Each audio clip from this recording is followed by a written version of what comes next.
officially live. 357, Portland, Oregon. Glenn Pape's Celebration of Life. And here we go.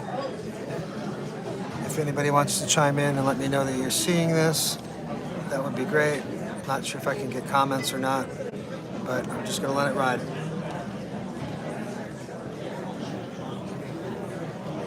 Okay, just go. I would just do it. All right.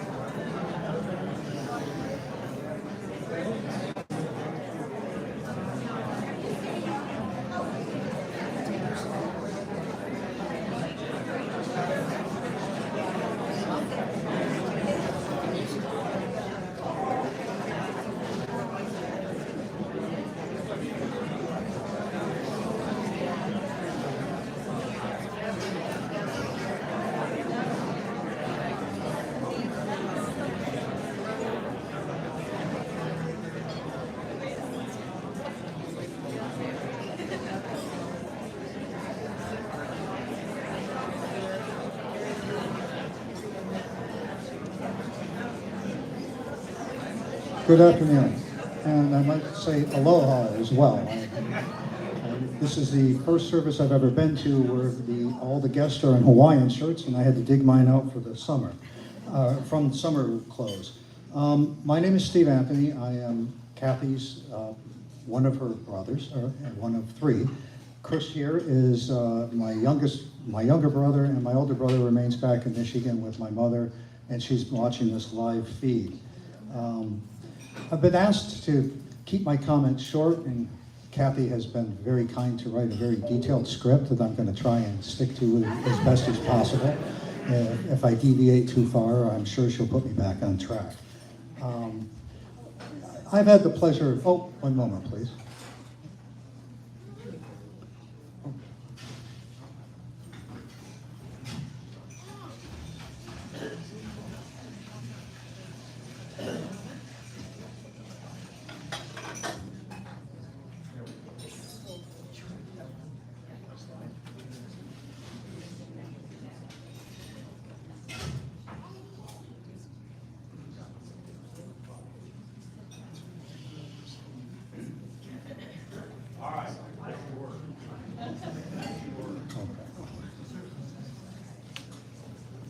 Okay, we're glad everything's okay here.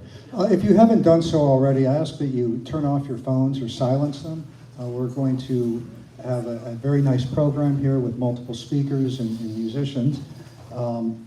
Kathy, first of all, wanted me to let me pass on her gratitude for everybody coming and all the nice thoughts and assistance that have been provided her over the last couple of months. Many of you have traveled a great distance and at great expense, and that's deeply appreciated by Kathy and her entire family. She also wanted me to take a moment to thank the people who were very helpful during the last few 2 months, short period here, who have been helping out with dog walking and coming to the house and meals and all sorts of assistance that were provided. But I did want to take a couple moments to go off script and just say a couple things about Glenn. And I've had the pleasure of having just a wonderful brother-in-law. I was trying to think of what word would come to mind to describe Glenn Pape. Unique, unconventional. I don't think I've ever had an encounter in 40 years or so that I've known Glenn that hasn't been positive. I'll relay a couple things, but it's very difficult, obviously, for myself and others to lose somebody who was so important. But one of the things I do remember that stuck in my mind was things Glenn would tell me that I never would have expected to come from him, and it always made me feel just a little bit better about life. And one of the earlier stories was that he told me that he had gone to a monster truck rally with Sam, and I thought to myself, some guy from Antioch College who studied liberal arts and writes poetry went to a monster truck rally. It struck me as odd, and it told me that he sprung for a little extra so he could have a soundproof booth. So that he didn't have to put up with that as much. The other thing that surprised me when I first heard it, and I wasn't sure if he was kidding or not, it was what a fan he was of female roller derby. I thought to myself, Kathy lets you do this? And yes, yeah, that is, again, unique, unconventional. He was just such a wonderful guy. Quirky is another one. And quirky is not a bad word and works very well for him. I won't go on too long because I don't know that I'm capable. It's not an easy event to talk at something like this in the first place. I will, again, Kathy, I will stick with your script to the point possible here.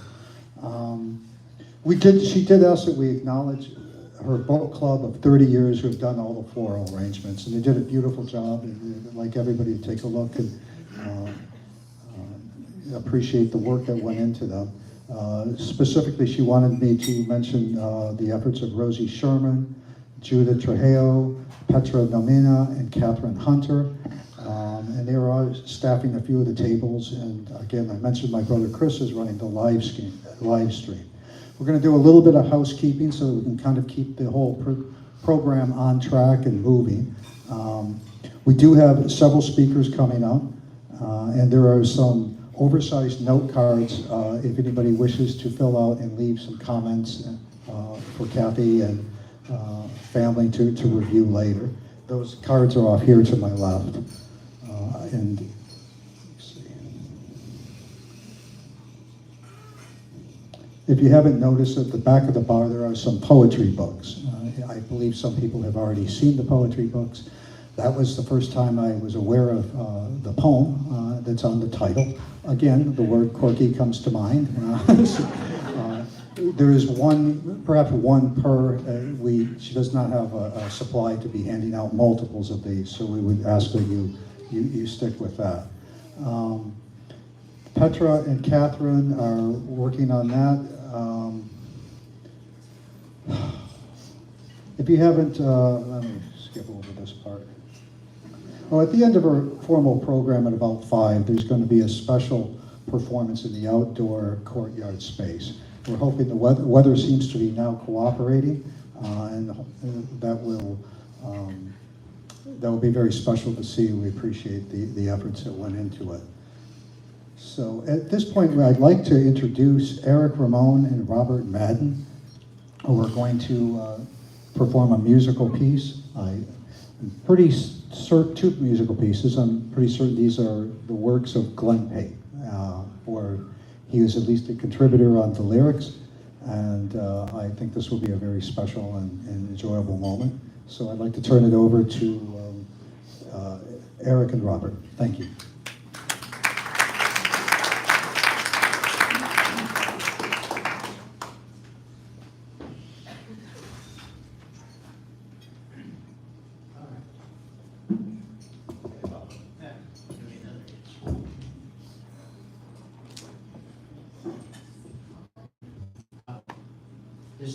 This first song we're going to do is one that Glenn and I wrote.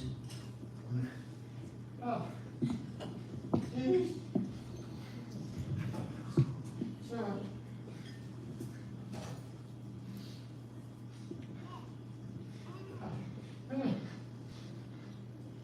We wrote this when we were 21. Gosh, just skip the whole story, right? But we're living in San Francisco, and a friend of ours, Brian Campbell, said, "You should come see this drag show." There was a troupe called the Coquettes. And we were very impressed by that, especially by this one subgroup called Pristine Condition, Paula Pucker and the Pioneers. And we thought, we have to write a song for them. And that was on a Saturday night. We went back to our flat, and we were done by Tuesday. We had the song. We went to meet with them. Again, Brian Campbell facilitated that. And apparently, Pristine was tired of doing like German 1930s songs and wanted something more contemporary. So we played the song, and they all liked it and said, "When did you write that?" And Glenn said, "Tuesday." And one of the Scrumley was the guy's name, who was part of their group, said to Pristine, "Is that modern enough for you?" The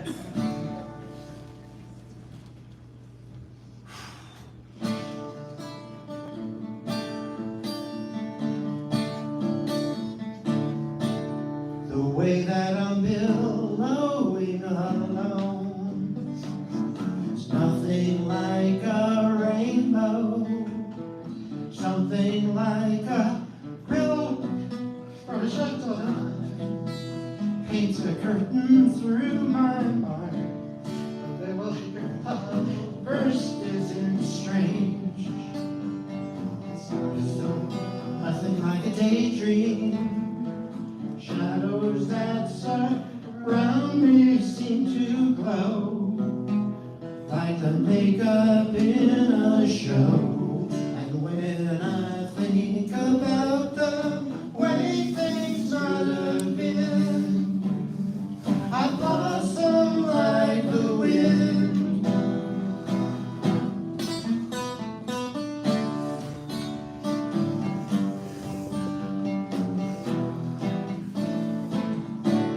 To follow the fantasy of the dark is only chasing blindness.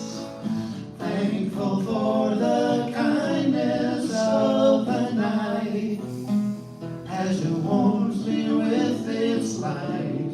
But when I'm feeling like the crystal in your hair, I turn in rippled air and fall.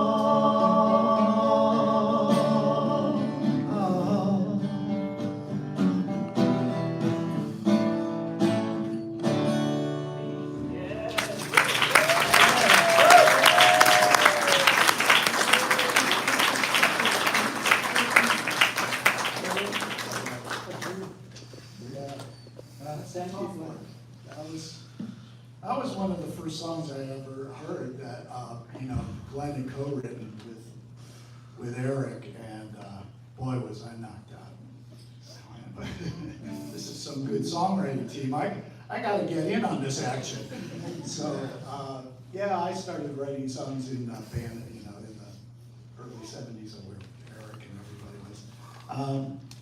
And Glenn kindly agreed to co-write some songs with me. So I immediately took him up on the offer. We did a lot of stuff in the band era. I had a new wave punk rock band in San Francisco for a while called The Symptoms, and he wrote at least, yeah, all right. You remember the Mabuhay, right? So anyway, he wrote about half the lyrics for the repertoire of that band. So when I keep skipping over stuff. Glenn and I were roommates when I first got to San Francisco. He moved there then, and so we shared a lot of that. I mean, that's the period where Glenn's life and mine most overlapped, and there were really formative years for me because it took me a long time to figure out who I was and how to, be a person. Anyway, and Glenn helped a lot with that. We wrote songs for The Symptoms, and then kind of all that stuff went on the back burner for years because Glenn would usually we'd only talk occasionally, or we'd see him when he visited the Bay Area again. But then when the COVID thing hit, we started having phone conversations a little more frequently again. And one day we were talking, and he said, I said, Glenn, I got these songs I'm really struggling with. Do you have any urge to write some lyrics again? And he said, yeah. So we wrote a few songs together. And I think Kathy has posted something online. I did demos for all those songs. It's called Robert Sings Glenn Again. So you can seek that out if you want. But this is one of the tunes we wrote. And it's called Dancing at Noon.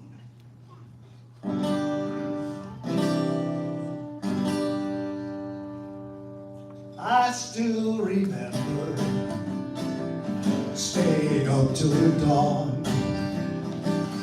That kind of crazy just might be. Oh, I'm not in the right key, am I? Oh, honesty. Yeah, really. What is going on? I was wondering too, I'm going, why is this so hard to sing? I'm really sorry. I'm sorry, everyone. Yeah, well.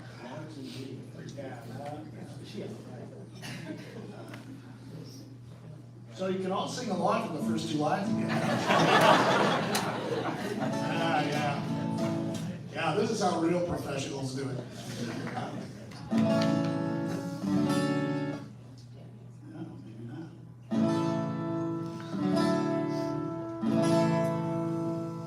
I still remember staying up till the dawn. That kind of crazy just might be a little long gone. Nighttime's no longer an endless tune. Don't worry, baby, our party gets started at noon. We still got the swagger, we still got the moves, but now we got sunlight and nothing to prove. Don't need any neon, no closing the bars. Our dancing daytime is just fine, it's better by far. Woo.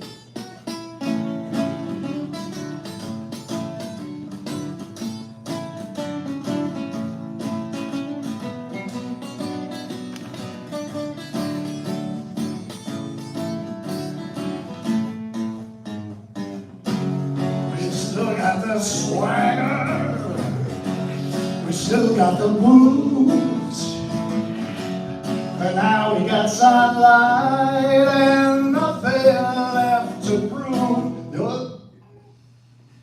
The years are falling, but they're filling my cup.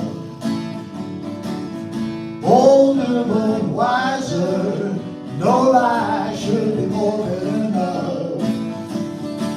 Well, you better get ready, you better get ready, 'cause I'm showing up soon.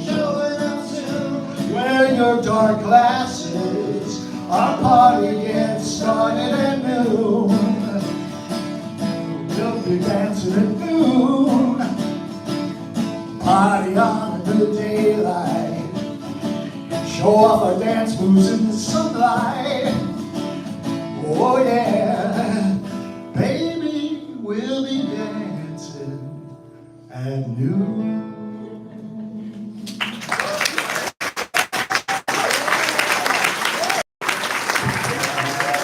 Thank you, Glenn, for that.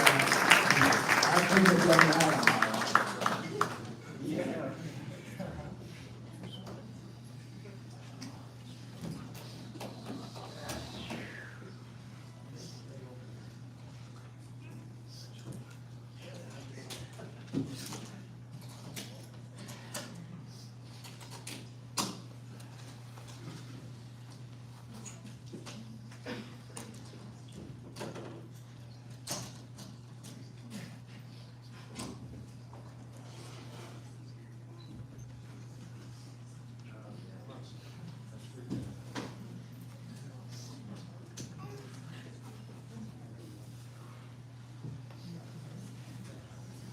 We're gonna have to go without.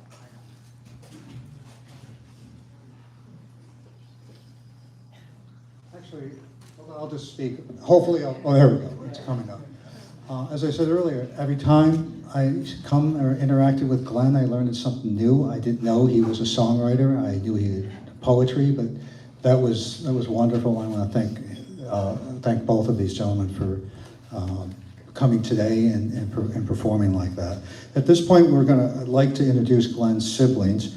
We're going to come up to the podium and each have their own comments here. Rich Pate from North Carolina, Gail Herda from Wisconsin, and Ron Pate from Portland. So whoever would like to come first, please step up. Looks like you.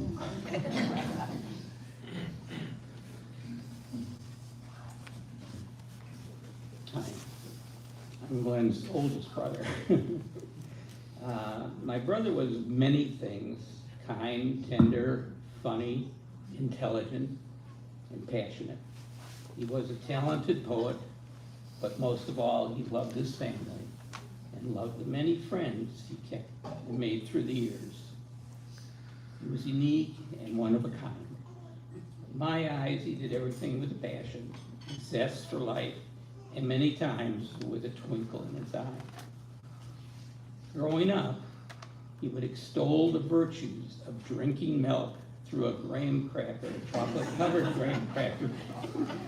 He made a ritual out of gently biting each end of the cookie and pouring a glass of milk and then dipping one end in the cracker and sipping the milk using the graham cracker as a straw.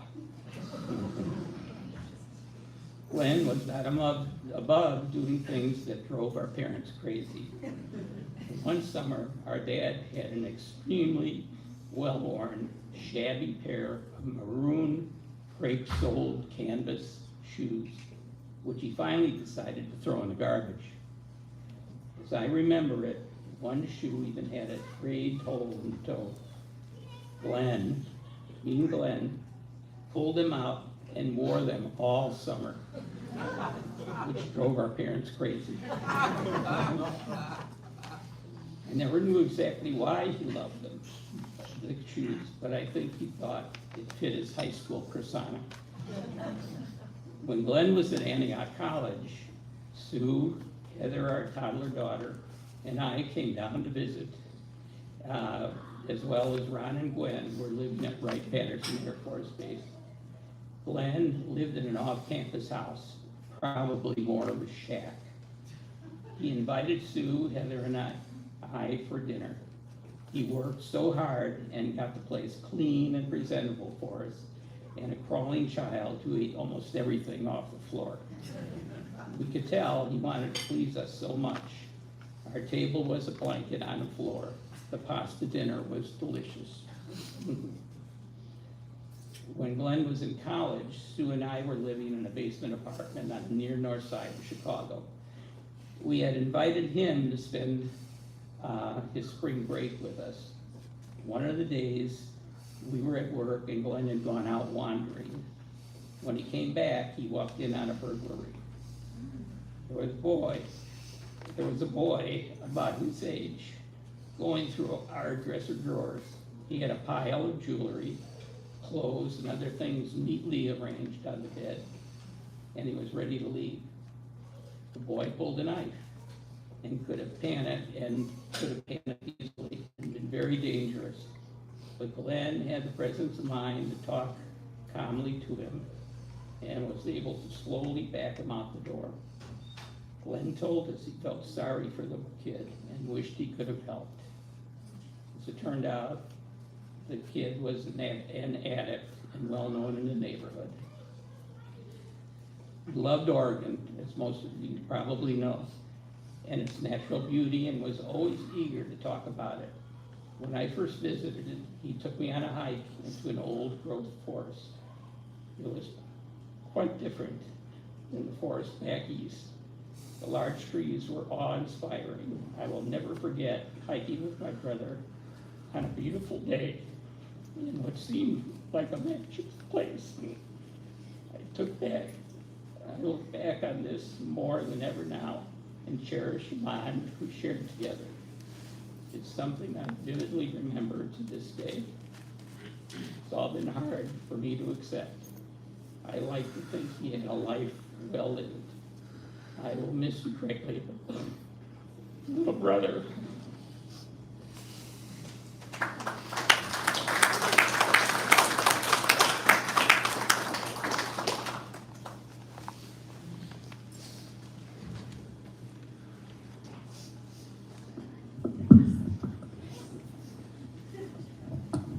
I'm Ron. I'm the second oldest.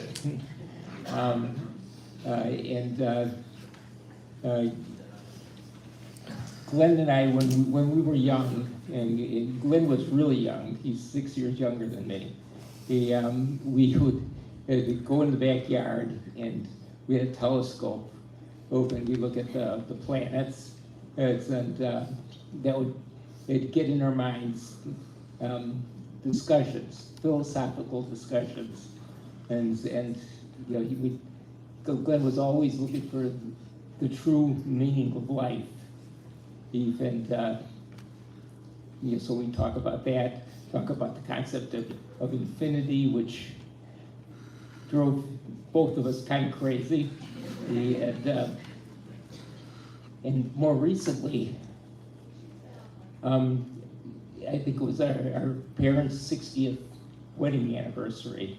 Glenn wrote a book, and it was a fairly comprehensive book that he gave to them as a present, and that he gave each of us as rough drafts. As I've been going back through that book since Glenn passed away, and the book, it just brings me back to him. He spent this entire book discussing in not only the origins of our family, our mother from Russia, our father from Germany, and their story, and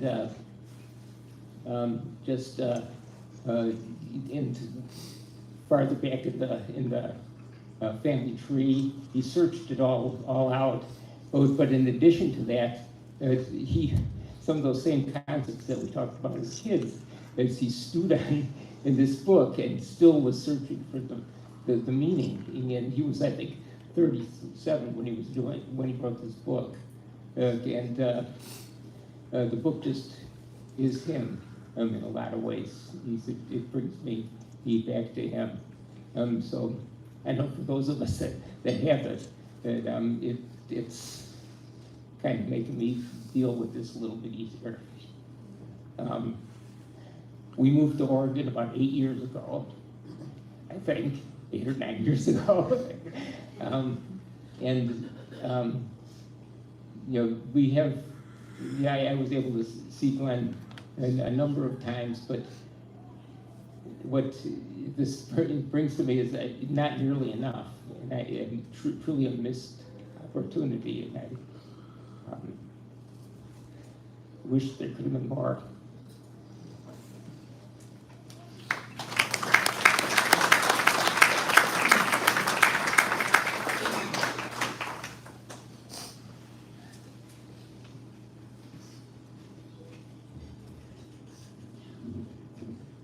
Hi, I'm Glenn's sister Gail, and I'd like to give you a little insight into who my brother Glenn was to me and my brothers Rich and Ron. I would define Glenn as loving, warm, loyal, friendly, funny, cute. Now you may think this is a definition of his beloved dog, Bernie. But if you add to those qualities a wonderful husband, father, brother, talented poet and creative writer, that's my brother Glenn. There are 4 of us. In order of seniority, Rich, Ron, myself, and Glenn. He always joked that Glenn was an accident, being the youngest born. I mean, Mom and Dad already had 2 boys and a girl. Why did they need any more? But what a blessing that he was born. He brought so much joy to us from day one. Don't get me wrong, we had our fights, regular sibling stuff, but the good times certainly outweighed the bad. Glenn was a character for sure. For instance, when he was little, he was playing by the window blinds and got his egg head. Oh yes, he had an egg-shaped head when he was little. And he got that egg head stuck in the cord for the blinds. Luckily, my brother Ron was there to hold him up until my brother Rich came to untangle him. Our cousin Sherry had sent Glenn a text telling him how after finding out about his illness, she cried. But recounting a story, her crying turned into a smile. thinking about how close they were as kids, so close that they got caught in the closet by our mom. And I'll leave the rest up to your imagination. As he grew up, he decided he hated grape jelly. And I, as his tormentor, would chase him around the house with a blob of jelly. He'd scream and yell at me even as he crashed into and broke through our patio door window. But it was all in love. He had a fort under the railroad tracks where he and his friends would hang out and store their Playboy magazines. And God only knows what else. That was Glenn. And just some of his shenanigans, too many for me to recall. At an early age, Glenn started writing poetry. Even as a preteen, he was published. Through the years, he never stopped writing. As he entered his golden years, his poems were published countless times.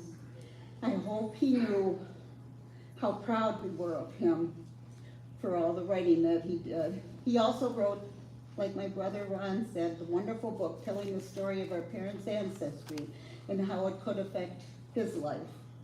That was Glenn, always writing, always creating. As we continued to age and everyone went their separate ways, we'd stay in touch with phone calls, maybe once a month, but birthdays and holidays for sure. We'd all get together when we could for weddings, vacations, family trips. He used to love coming back to the Midwest, just to marvel at the sight of our summer skies filled with fireflies flickering in the night. I was so happy that the four of us decided to reconnect on a regular basis during COVID. Every other week, Glenn scheduled a Zoom meeting for the four of us. I would always look forward to those calls, as I know my brothers did. We laughed, talked movies, told what we'd been up to with family, complained about our aches and pains, and of course, we couldn't get through a Zoom meeting without trashing Trump.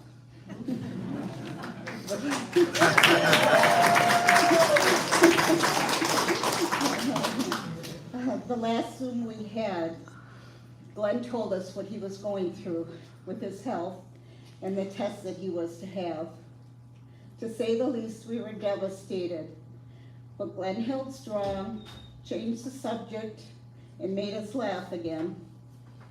These Zoom gatherings brought us all closer through the years, and I'm so thankful for that. I'm also very thankful that Kathy urged us to come visit him as soon as we could.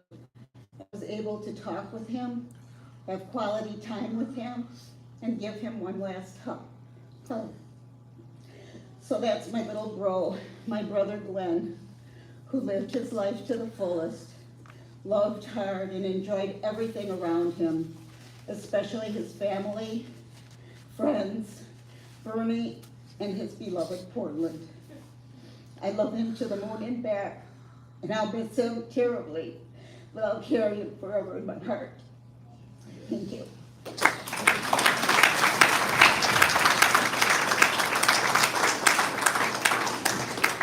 Thank you, that was beautiful.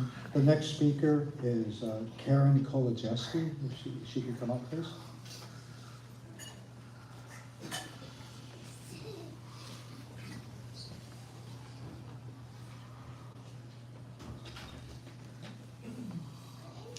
So my name is Karen Kolodziejski, and I have known Glenn for about 20 years plus.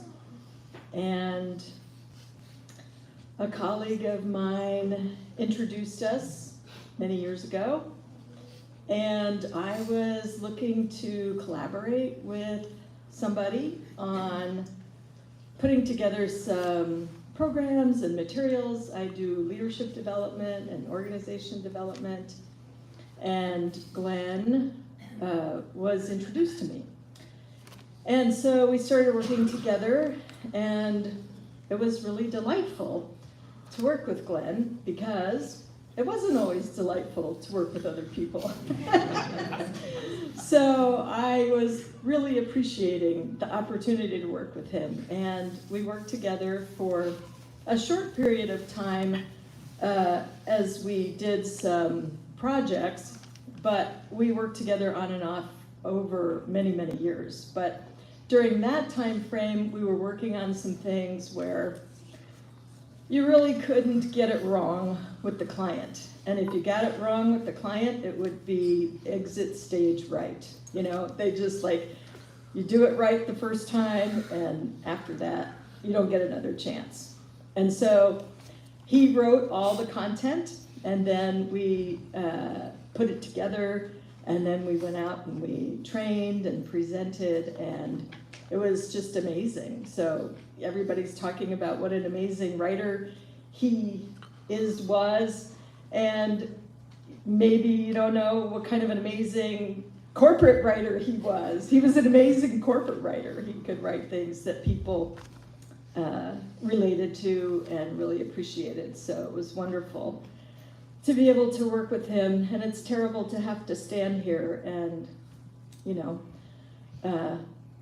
be in this place with him gone. However, I think he would have really loved this whole thing. And I think he's just like, oh, I wish I could be there. But I'm hearing it all, and I'm glad that you're all doing this. So I think he would really appreciate that. And you know, what I think about Glenn is that he was a really, really good human. And in this age of needing more good humans to be models for us, I know that he will live on in all of us. His good humanity will live on in all of us. It touched all of us, and it will live on in his family. And that will be his forever gift. So thank you, Glenn, for that gift.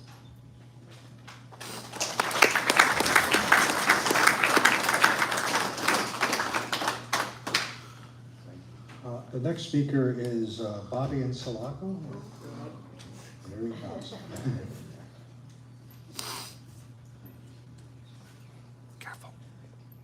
Okay. Well, I'm Bob Insulaco, or Bobby, I'm so lucky. The name was given to me by a group of students from Antioch that I met first at Antioch and then in California, and grew up with these folks that I love immensely. And first of all, thank you for allowing me to come and speak. Glenn was a very, very special friend to me and to all of us, as we've heard. I had a relationship with him that I don't have with anybody else in the world, and I will sorely miss him.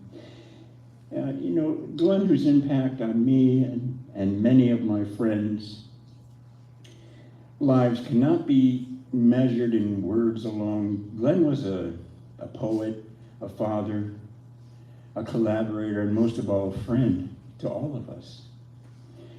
One who granted us with his presence for 50 plus years. I mean, I've known him since I was 19, and I'm still a young man. Over that century and a half of growth, of sharing moments that we all carry with us for our entire lives, Glenn was more than a poet and creator of words, a weaver of words, whose verses spoke of love, bottom line, beauty, depth, and the things that truly mattered. His poetry wasn't just written, it was felt like a heartbeat that echoed in those who were fortunate enough to hear it, whether in song or in verse. As a poet, he captured the essence of love and the struggle in ways that, resonated with every soul he touched. His verses weren't just words on a page. They were reflections of his heart, of the world through his eyes. He had a rare gift of seeing beauty in the simplest of things and turning them into something profound. As a father, he was everything that Sam and Madeline needed. Steadfast, loving, endlessly giving. The love he had for them was clear to anyone who saw them together.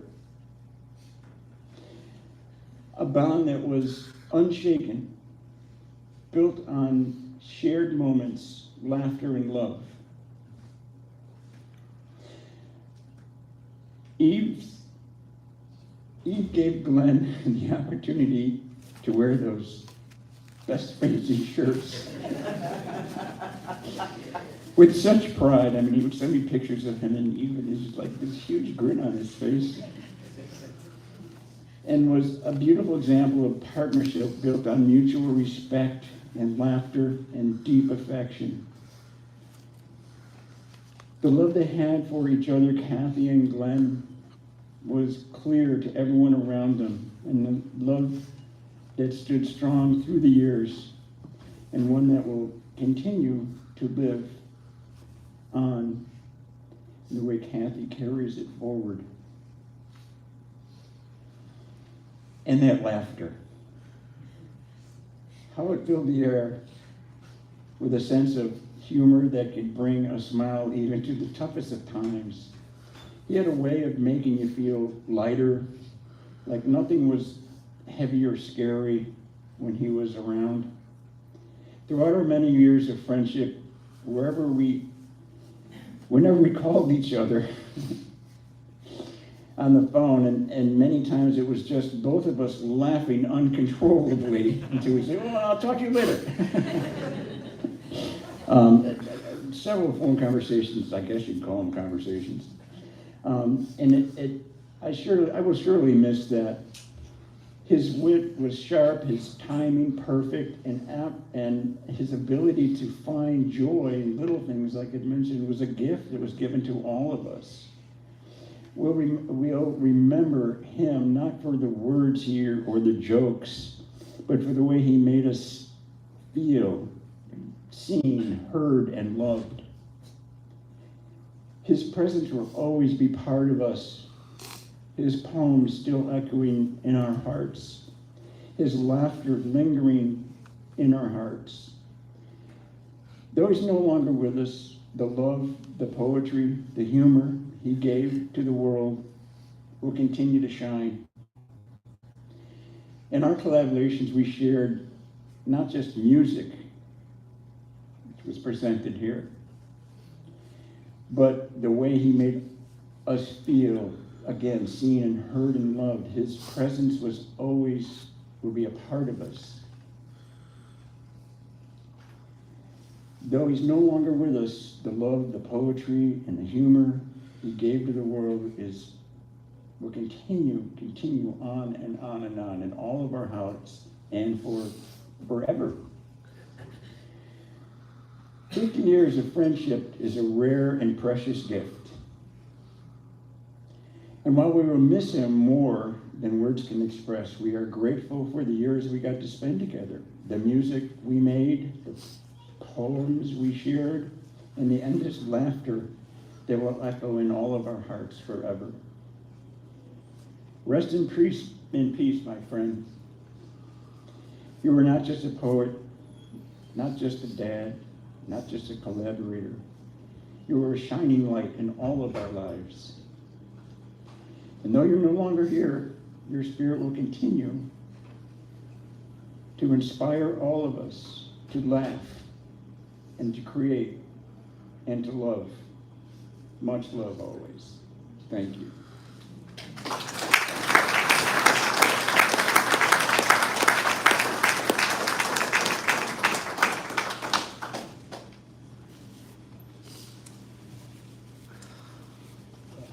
like to introduce the final speaker of the evening, Michael Kelly, and afterwards I will have a few closing remarks. Thank you.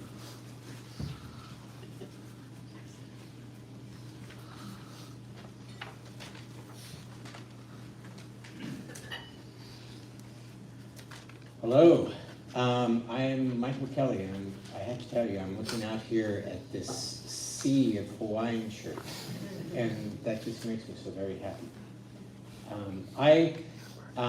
I was a friend of Glenn's. I was not quite as fortunate as Bob. For me, it was only 30 years, but long enough. Glenn Pape was one of my favorite people on the planet. And I know that clearly I'm not the only one who felt that way. But for me, he wasn't just a friend, he was a mentor. By watching Glenn, I learned how to be a husband. By watching Glenn, I learned how to be a father. In fact, he played a significant role in making me even want to be a father. It was by watching him that I could see how it could be done and that I wanted to do it. At work, he taught me about remaining humane in the often cold and inhuman corporate settings that we worked. And then he took a significant pay cut to join SEI and showed me how to put principles and values first. For those of you who don't know, SEI is South Enhancement Incorporated. They're an organization dedicated to empowering youth, strengthening families, and building community. And if you want to, you can make a donation on their website, just so you know. But it was often not the things that he did themselves that were the biggest lessons for me. It was the way he did them. Take poetry, for example. He loved poetry. He loved to write it, and he loved to share it. During the National Poetry Month, which is, by the way, this month, April, this is it, he would post poems on Facebook as gifts to his friends.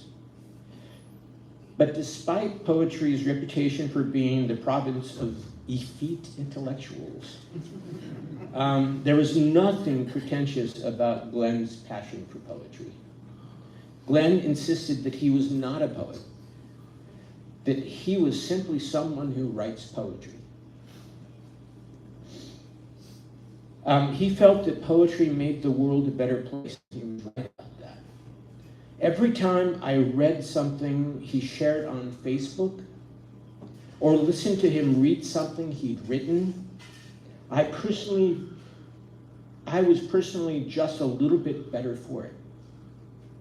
For both the poem and his infectious joy and delight in poetry.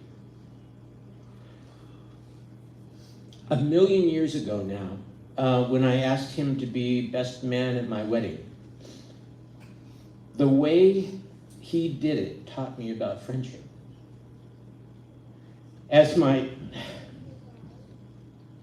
best man, he was, of course, in charge of the bachelor party, right? And I know what you must be thinking. Given Glenn's particular predilections, one can imagine that this salacious ritual marking the end of sexual freedom involved poetry. Not this time. Instead, he spent hours on the phone interviewing everyone in my life, including my mother. As I walked in the door to the event, Glenn handed me a little kid's red cowboy hat and said, put this on. Apparently, my mother had told him that as a kid, I loved red cowboy hats. And so Glenn scoured the Goodwill, toy shops, costume shops, until he found one for me. After seeing it perched atop my shaved head, I've had a shaved head for a long time now, sitting there like William Tell's apple. He led me to my seat where the others had already gathered, and he proceeded to slowly roast me with every little embarrassing detail he amassed in the interviews. And the lesson here, you never really know how much someone loves you until they roast you for 2 hours in front of your friends with a little red cowboy hat placed on your head. That's how you know. So, yeah. And this profound ability to use creative means to express care for others leads me finally to the topic that I think Kathy was hoping I would talk about. The annual Halloween basement spook house.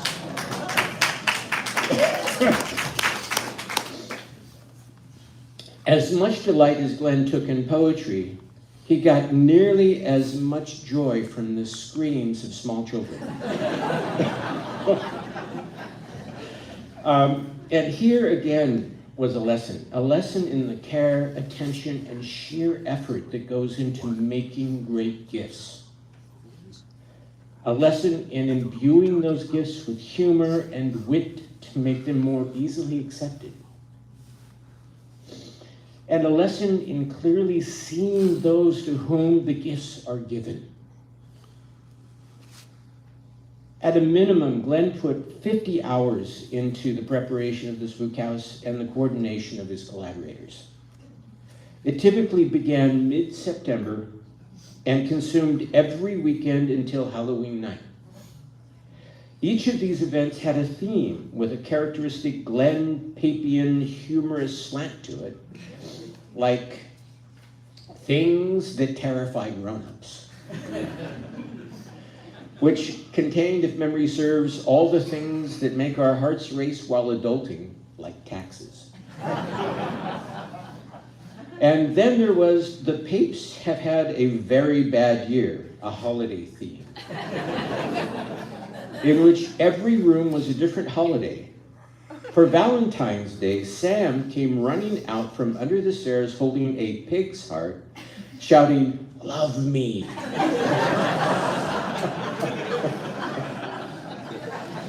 And who can forget the clinic of fear, phobias, clowns, dentists, and creepy dolls, which included Madeline singing a very disturbing rendition of Que Sera, Sera. And the list goes on. The number of folks who traipsed through Glenn's haunted basement grew every year. At its peak, 120 people, adults and children, experienced it. It became legendary. Towards the end, the event was attracting strangers from outside the neighborhood. Sam and Madeline's classmates still talk about it. And so, there it is. If the measure of a life is the impact we have on others, through what we do and how we do it, then Glenn led a life of greatness. His impact on me was profound. I literally would not be who I am without having known him. And clearly, I'm not alone in feeling that way. Thank you.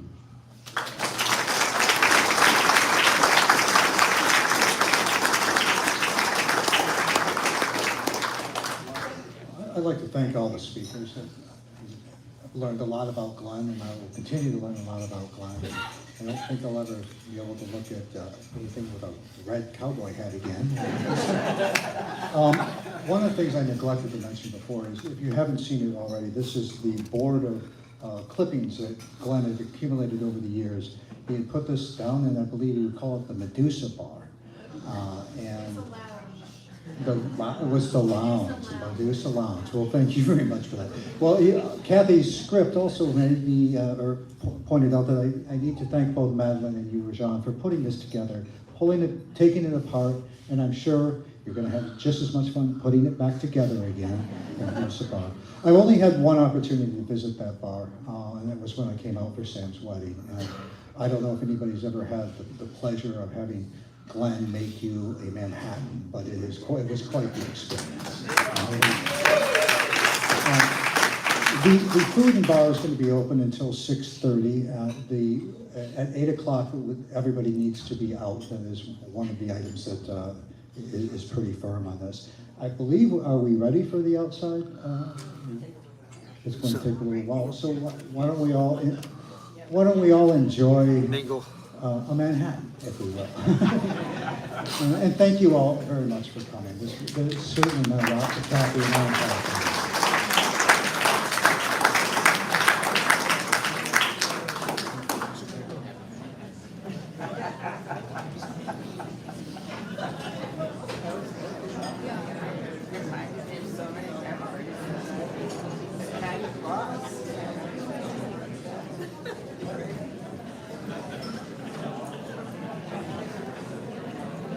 No, my son was in it. So I got a lot of details about it.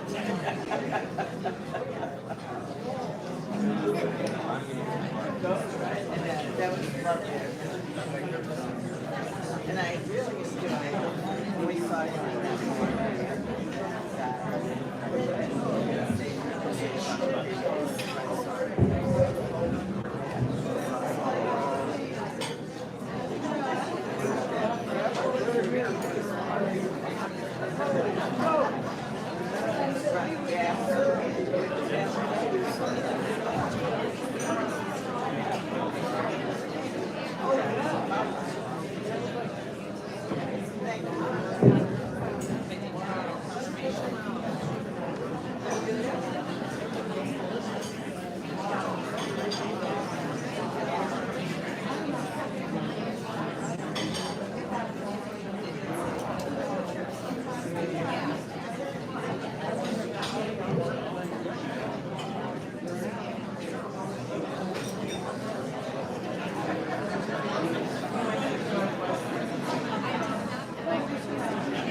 If anybody's watching right now, we're going to pause the live stream until a drumline performance outside. So I'm going to pick this back up in about 20 minutes. Thank you, everybody.